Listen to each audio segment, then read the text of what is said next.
So this video that you're about to watch is going to be a full 40-minute masterclass that I've just recorded about winning funnels, specifically for brands advertising on Meta and seeing their ads get more and more expensive each quarter. Essentially, I've broken down the entire funnel that we use step by step and super in detail. I've also made each step really actionable, so you can just simply take and apply everything in this video to your brand all by yourself. I'm also going to be linking the Figma file that I'll be going over in this video in the description below, so you can also go through this at your own pace. So I hope you enjoyed this video. Let me know your feedback in the comment section below. And if there's also anything else that you'd like to see me make a video on, also let me know in the comments below. So yeah, let's dive straight into it. So these are the 4 things you need to do in terms of the winning a multi 8-figure funnel, right?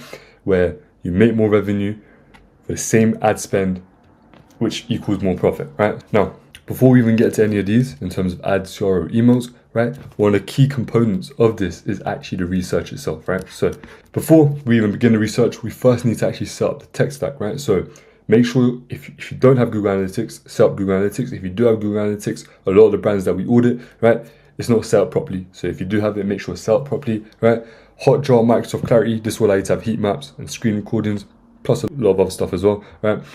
Tally or Google Forms or any other sort of survey software, and Triple L or any other sort of data attribution software, right? So yeah, once we get those sorted, now we can jump into the research, right? With all the data you can get from the analytics tools and heat maps, etc., we can now bring it together in order to really understand, our customer psychology, right, and their behavior.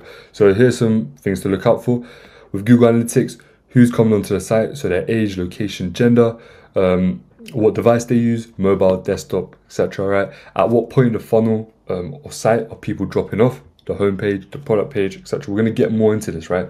Especially in the CRO section. Where are they coming from? Paid ads, emails, organically, etc. Right? Now, when it comes to Hotjar, Microsoft Clarity, you want to check where people are clicking, what people are scrolling to, and how do customers behave on the site overall, right? And that's going to be via screen recordings. So yeah.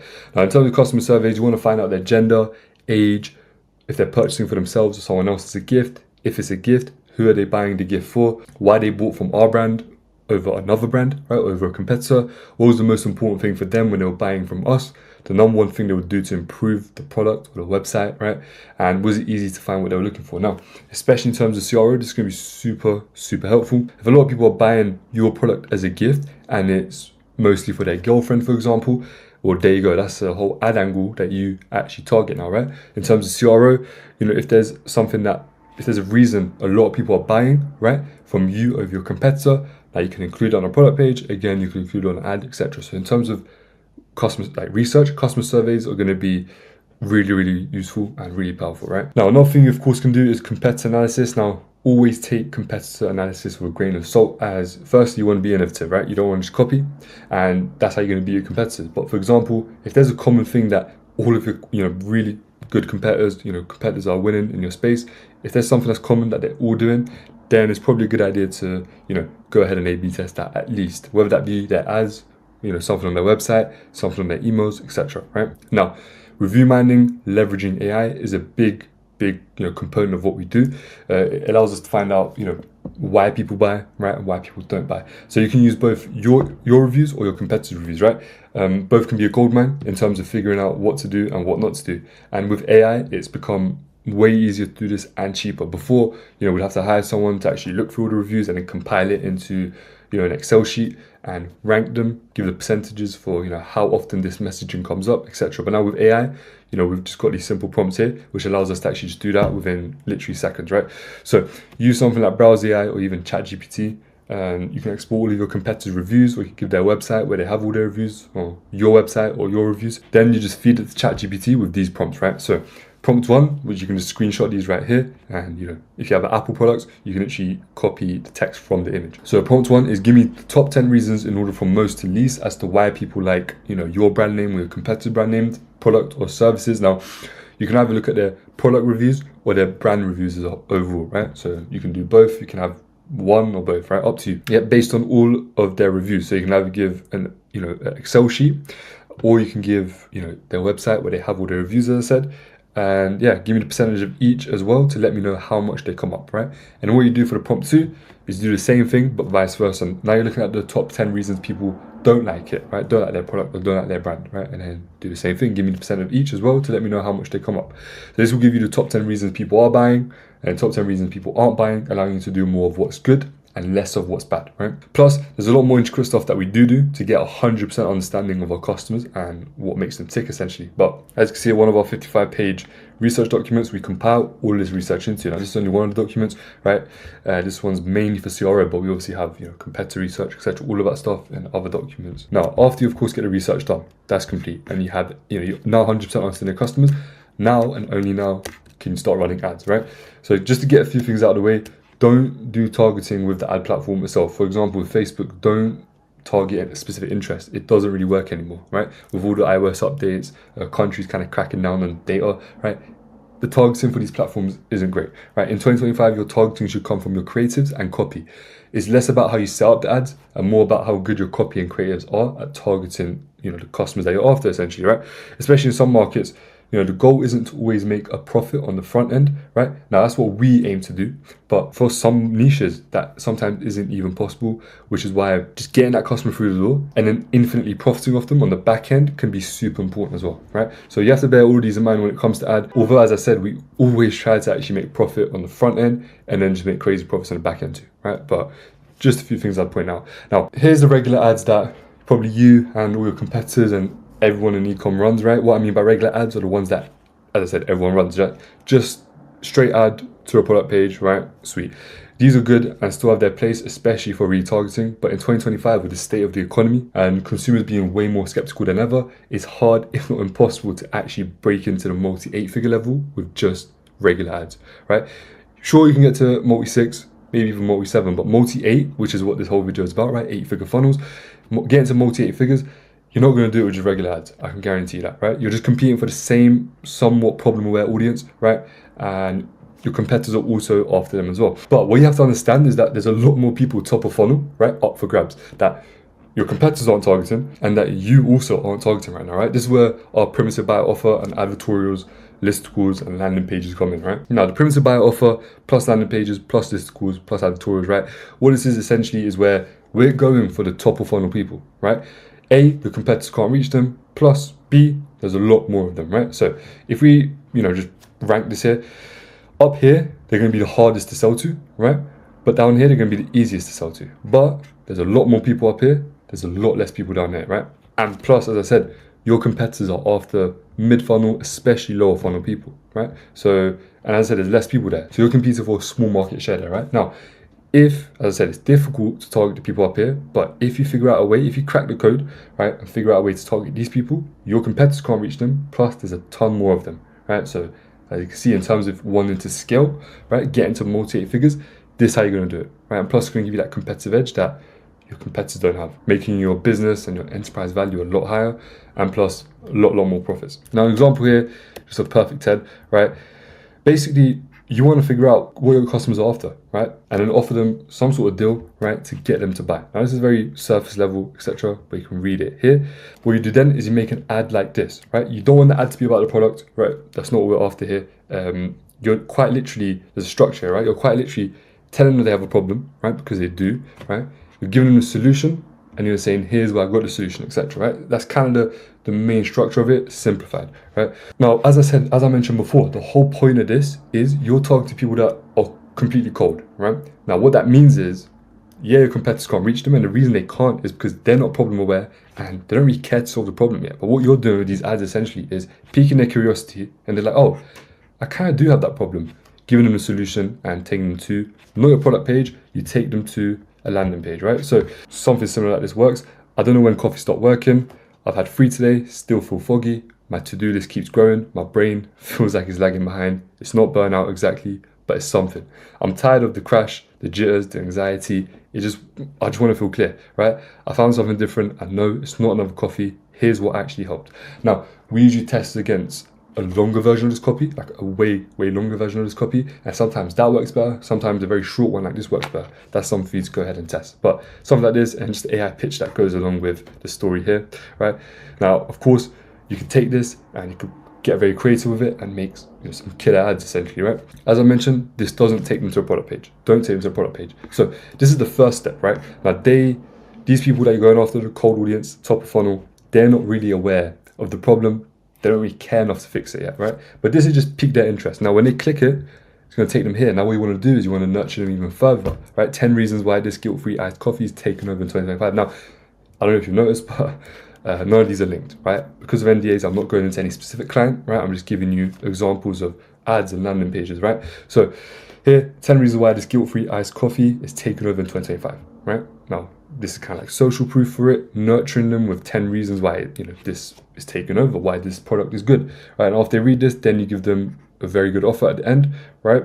And damn, that's it, right? That's literally it. So the whole funnel here for the perimeter buyer offer is literally a cold ad, right? Now this has nothing to do with the product, it's just piquing their interest, right? Once they click it, now you're talking about the product in more of a blog style page, right? You're not making a product page, you're not taking the product page, and only after they read this blog, right? And now they're actually interested, then you give them a deal that they can't really deny, right? And you take them to a page like this. This has to be an optimized product page, obviously, and you're going to be converting a lot of these people, right? So this is how we're able to actually go off that cold audience that competitors can't reach, right? Super straightforward. Once you get the execution down, literally, you're going to be printing money essentially, right? Now, of course, here's the thing. You've got the ad down, you've got the landing page down, right? Optimized product page. Now, how do we even get an optimized product page? Which is what the next step is, right? Which is going to be CRO, right? So some people think CRO just means make a bunch of random changes and hope for the best. In reality, if you're making changes without actually properly testing the change against the control, that's not CRO, it's just a coin flip, right? Why you can't just make changes without testing is because think about like a coin flip where if you flip it enough times, you're going to get 50% tails, 50% heads, right? Now what that means is if you make random changes based off how you feel, what you think is good, what you think will work, what you think won't work, right? It's essentially like a coin flip. You're going to make a good change, a bad change. Maybe you make 3 good changes, but eventually you're going to make 3 bad changes. And you're going to get a net return of 0, right? Your conversion rate's not going to go up. You're not going to move the needle at all, right? So making random changes is essentially just a coin flip and it's useless, right? So how to actually do CRO, how we actually do CRO is like this. Step 1 is the research. Now some of the research from the first step that we did, right? That comes into this as well, right? Step 2 is coming up with a hypothesis. Step 3 is testing. Step 4 is actually learning from the test, and step 5 is repeating, right? So based off what we learned, then we repeat this process, come up with another hypothesis, test around it, learn from that as well, and run more and more winning tests essentially, right? So when you learn from your tests, it allows you to run more winning tests, right? Which is why in terms of winners, right, we have a super high win rate compared to the industry average for CRO because of this whole process that we actually have. So number 1, research, right? We don't guess with CRO. Instead of changing things we think might work, we run research to find what actually matters to the people buying from you. That way, every test is tied back to your customers and not just our opinions, the client opinions. That doesn't matter. It's all about the customer. Now we collect data by using Google Analytics, heat map analysis, surveys, and also heuristic analysis, right? So with all of this, what we're essentially looking for is where's the biggest drop off in the user journey and why are they dropping off? So once we find out where they're dropping off, then we find out why they're dropping off, right? Pretty straightforward. So how to conduct research? Firstly, you want to find out where people are dropping off. So quantitative research. First, we take a look at the numbers and see where people drop off. Easy way to do this, quite simply, go onto Google Analytics, right? Look at your funnel and see, what pages aren't hitting benchmarks. Now, of course, some of these pages are going to have high drop-off points, naturally, right? That's fine. But there are KPIs that, based on your niche, based on your product, etc., that it should be hitting. Now, for example, if the view product to add to cart, so people aren't adding to cart as much because 85% of people here in this example are abandoning, they're not adding the product to cart, that might be the problem. So now that we figured out which page we're actually going to be looking at, which is the product page, and figure out why people aren't adding to cart, we go on there with heat maps, right? Heat maps allow you to track, what your customers are doing and help you understand their psychology. So how to analyze heat maps is review each device type separately, so desktop, mobile, and tablet, right? And see how they behave essentially, right? Organize content, so the most important elements show up where your users most pay attention, right? So if people, for example, they're only paying attention to the top 30% of the page. Now, if you have key information that's, information that people need to see in order to buy, right? To convince them to buy. If it's 50% down the page, that means, not everyone's seeing it, which is going to mean less conversions for you, right? So things to keep in mind. Check that your call to actions are clearly visible and getting interaction. Look at the scroll depth and time spent on different sections, then place your key elements in areas with the most engagement, right? You can also use like an engagement heat map sort of thing, which Clarity does have. So here's the types of heat maps, right? So first we've got a scroll map, and here's why they're useful. They show what percentage of visitors actually see each part of the page, reveal which sections distract people from taking revenue-driving actions, let you compare how traffic from different campaigns behave once they land, and just overall helps you spot where design tweaks could actually lift engagement and conversion. And so here's how we use them, right? So if a key element is buried and hardly anyone reaches it, as I said before, move it higher up the page. If a lot of visitors are scrolling all the way down, it usually means they want more details, so give them more information there. The spot where most users stop scrolling is the prime area to actually put the, your call to action, right? Use visual cues and better layout to guide attention through areas where drop-off is the highest, right? Now, next we have the click maps, and here's why they're useful. Show exactly where users click and they don't click, giving clear directions on what needs adjusting, provide insights into how visitors actually navigate and use your site, reveal whether users are clicking links or buttons that pulled them away from the main conversion goal. Now, if there's something there that, your whole thing with this is, right, you run ads, you want people to come onto your site and buy, right? If there's anything on that page, the product page, for example, which is what we're looking at now, that's taken away from that. Maybe you got an FAQ page, right? And a lot of people are clicking that and it's taken away, it's taking them away from the buying journey. You might want to move that or completely get rid of it, right? If that's the case. So something like that. Now, here's how we use them, right? Identify elements that rarely get clicks and either remove them or make them stand out more. For elements that get clicked a lot, make them easier to interact with and more prominent if only they support your goals. As I said, if it doesn't support your goals, which is getting them to buy, right, which is the finish line, if it doesn't support that, either move it way lower down or completely remove it. Which is the third point, which is if certain elements are being clicked but you don't want them to, reduce their emphasis so they're less distracting, or more aggressive approach is completely get rid of it, right? Especially if it's not that important, right? So, and thirdly, we've got session replays. Why they're useful, pretty self-explanatory, right? Lets you watch how real visitors interact with your website, super powerful. Helps you spot friction points, bugs, or confusing navigation. Using screen recordings, we've been able to spot bugs super fast, right? So it's good in that manner as well. And it can be time consuming to review, so patience is key. That's the only thing, right? Usually we get someone to sit down and essentially just watch screen recordings and write down common things that they see, essentially, right? How we use them is identify where users struggle, drop off or exit, then dig into the reason why, find and fix bugs that might show up in the analytics, right? Now, you can also combine click maps with scroll maps to see which elements get a lot of clicks compared to how many visitors actually view them, right? If something is hidden low on the page, but it still gets a ton of clicks, it may be worth actually moving that thing higher up. So it's going to get ton more clicks, right? Because more people are going to see it. Now, the 4 tools we use, of course, there's more, but the main ones are Hotjar, right? Microsoft Clarity, they're pretty interchangeable. Content Square, which is actually owns Hotjar, right? And you've got Mouseflow as well. So yeah. Now C is going to be competitive research. We now use AI to do this, and it makes it super easy and fast. What we're trying to find is why people love the product or brand and why people hate the product or brand, right? This is just like the research phase that I was talking about, but now you can actually do it to your own reviews, right? Both for your competitors and for you, this is what it's going to look like. So here we have the top 5 good messaging and the top 5 bad messaging. So as you can see here, effective relief for sore muscle and joints for this product had a 40%, it shows up in 40% of the good reviews, and for bad, greasy or slow absorption shows up in only about 6% of the bad reviews. Well, that's the main problem essentially, right? So what we do here is now, in our ads, any sort of copy, website, emails, right? We want to now include, right, if this is similar to our product, say it's a competitor, if this is our own reviews, we now want to include this messaging, right? Effective relief for sore muscle and joints, because that's what the customer, the customers that we're after care about.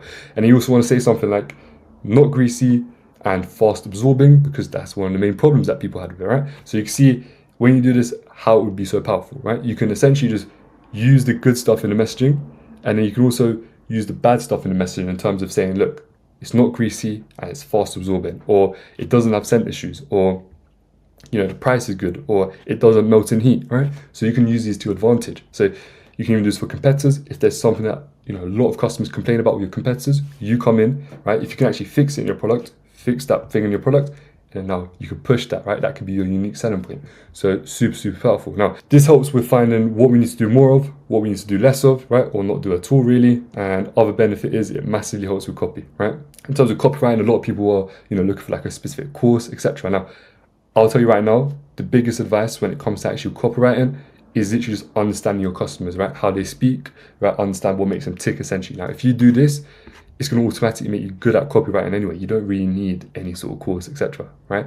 It's not something that I think can really be taught. It's more about being able to actually research and understand your customers and the language they use, right? Now, D is going to be the user experience research, right? With so much competition online, user experience is one of the biggest factors that set premium brands apart, right? Putting real focus into user experience is an investment that pays off, especially over the long run, right?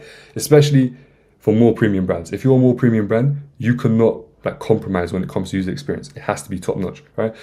Cross website and device testing. So run a full walkthrough, of your site on different devices, different browsers. Don't just skim it. Go through the actual entire, funnel, right? Including checkout, any forms to fill out. So you're essentially just trying to spot any friction, right?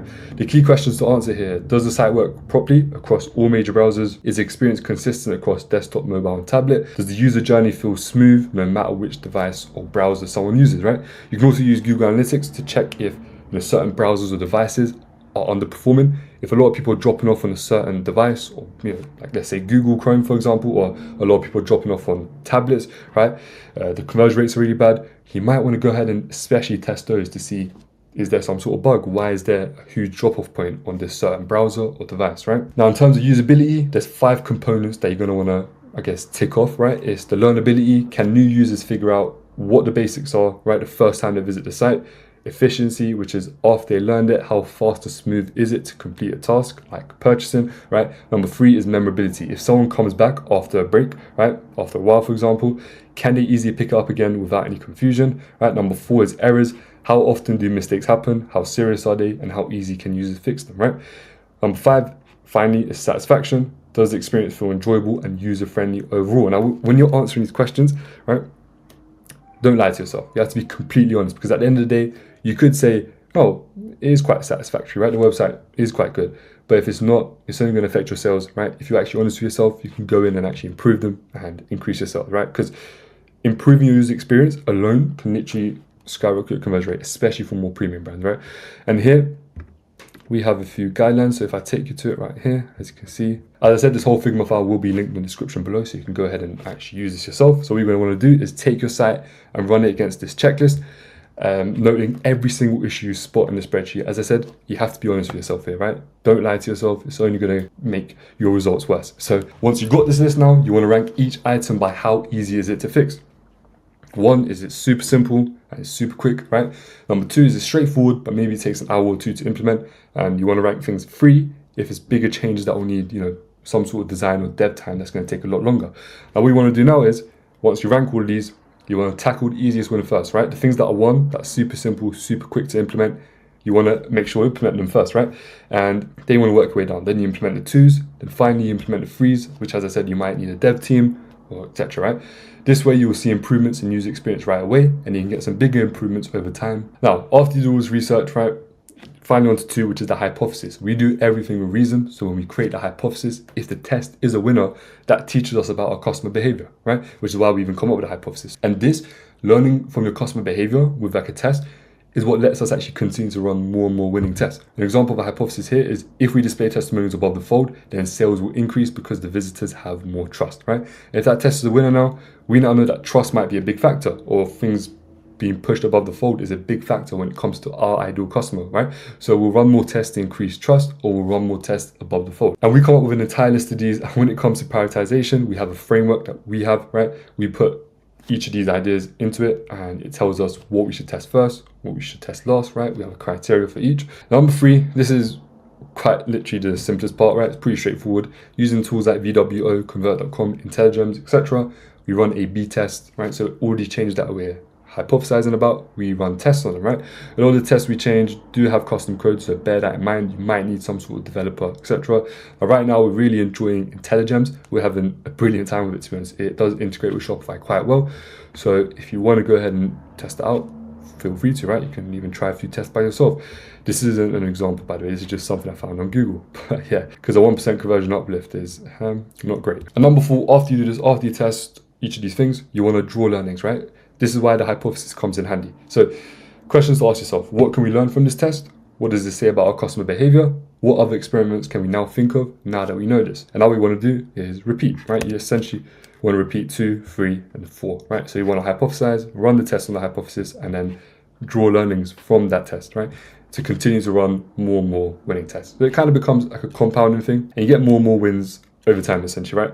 Another thing that I thought I'd mention for this part is that CRO isn't like a one and done thing. Things do change over time, right? So a thing that worked 6 months ago might not necessarily work now. So you do want to be continuously testing stuff, right? Especially if, it's going well. After about 8 months, things start going downhill a little bit. You might want to test the opposite, right? And that might work this time. So, things do change. Just bear that in mind. Now that we have, the research complete, so we're able to run ads because we've got the messaging down, that, the traffic that we bring from the ads is converting at a higher level.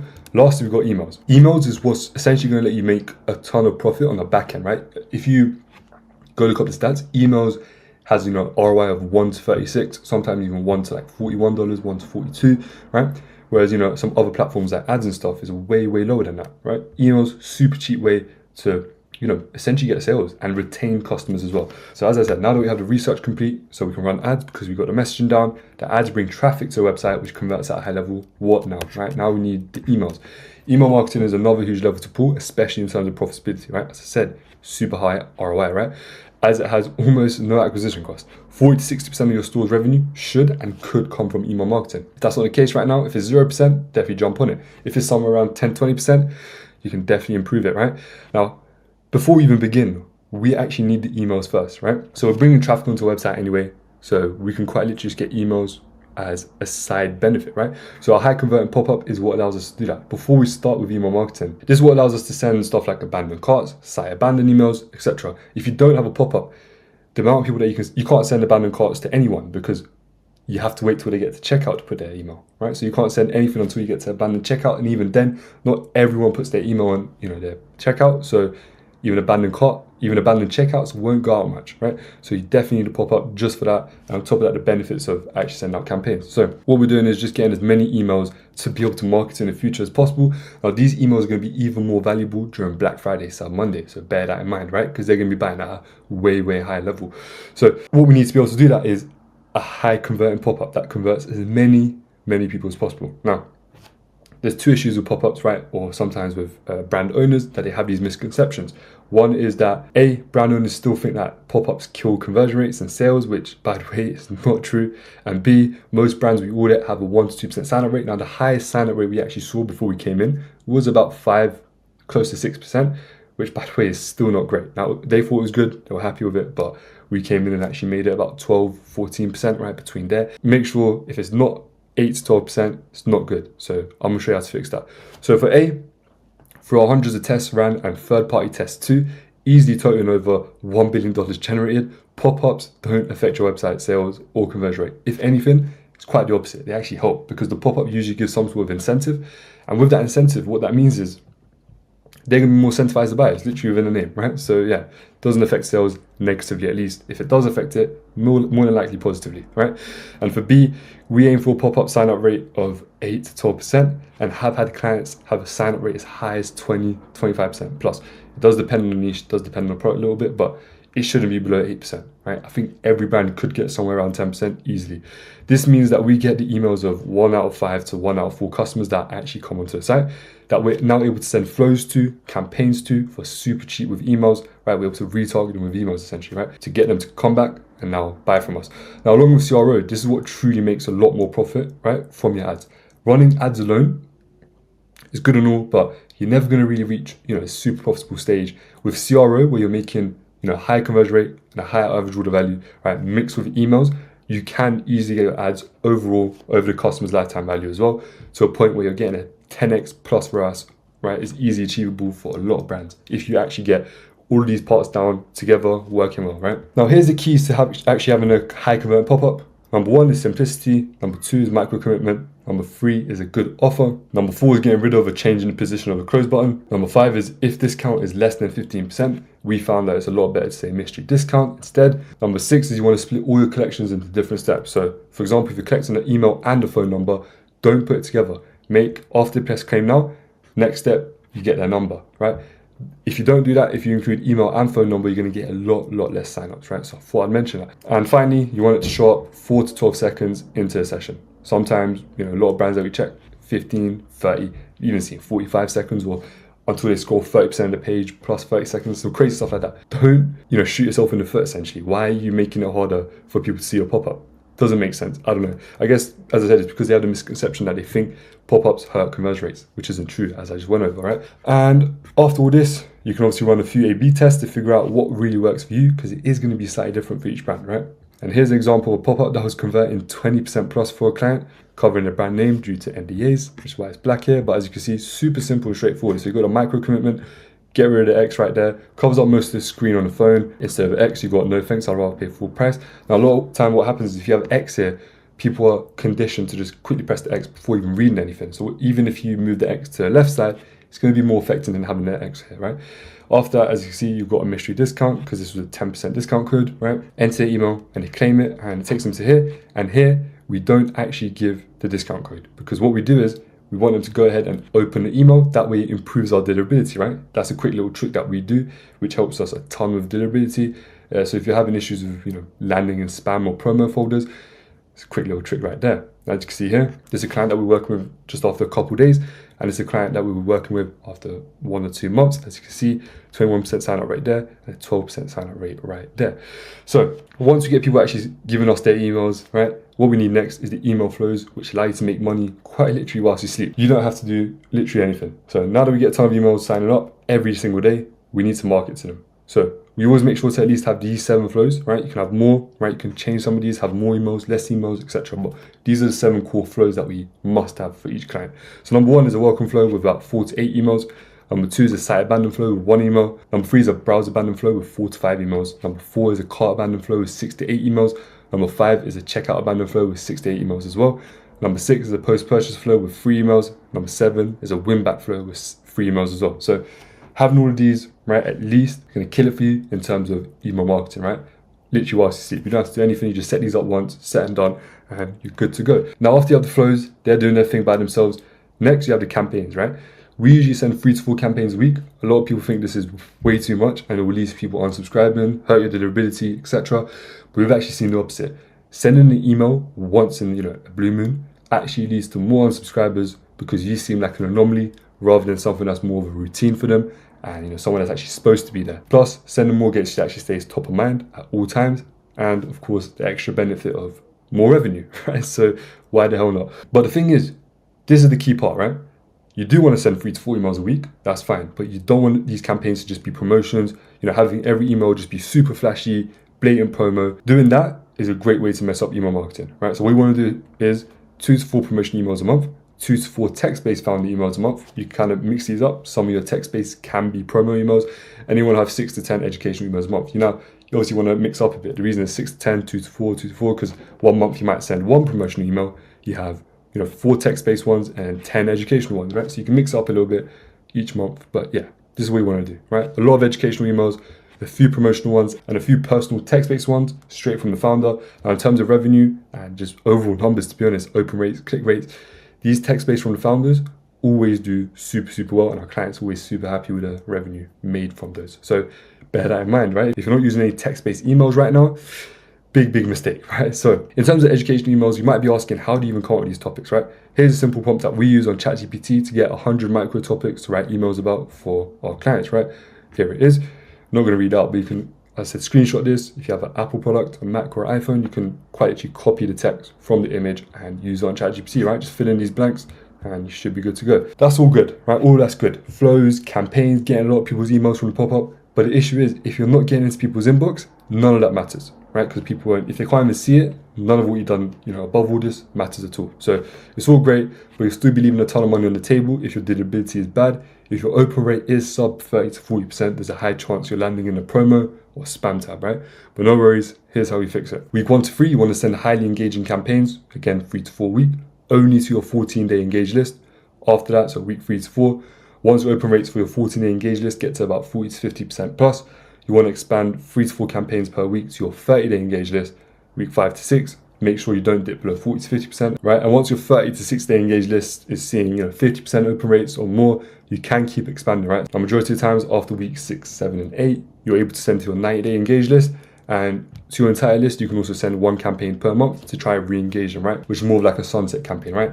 Now, when it is Black Friday, seasonal periods like that, you can send a lot more, especially promotional emails to your entire list, right? And then after those times are over, I'd suggest suppressing all the profiles that aren't engaging at all, right? That way you can save on your Klaviyo build as well. But yeah, so this is essentially the entire winning funnel, right? Again, I am going to link this entire Figma file in the descriptions, and I hope you enjoyed this video and found it useful. Now I'm going to be filming even more super into detailed videos from here on out, going into a bunch of different topics. So if there is a specific video you'd like to see me make, or if you have any sort of questions, make sure to leave down in the comment section below. I'm going to be reading all the comments so I get some sort of idea of what you guys are actually after. But that's it for this video, and I'll catch you guys next time.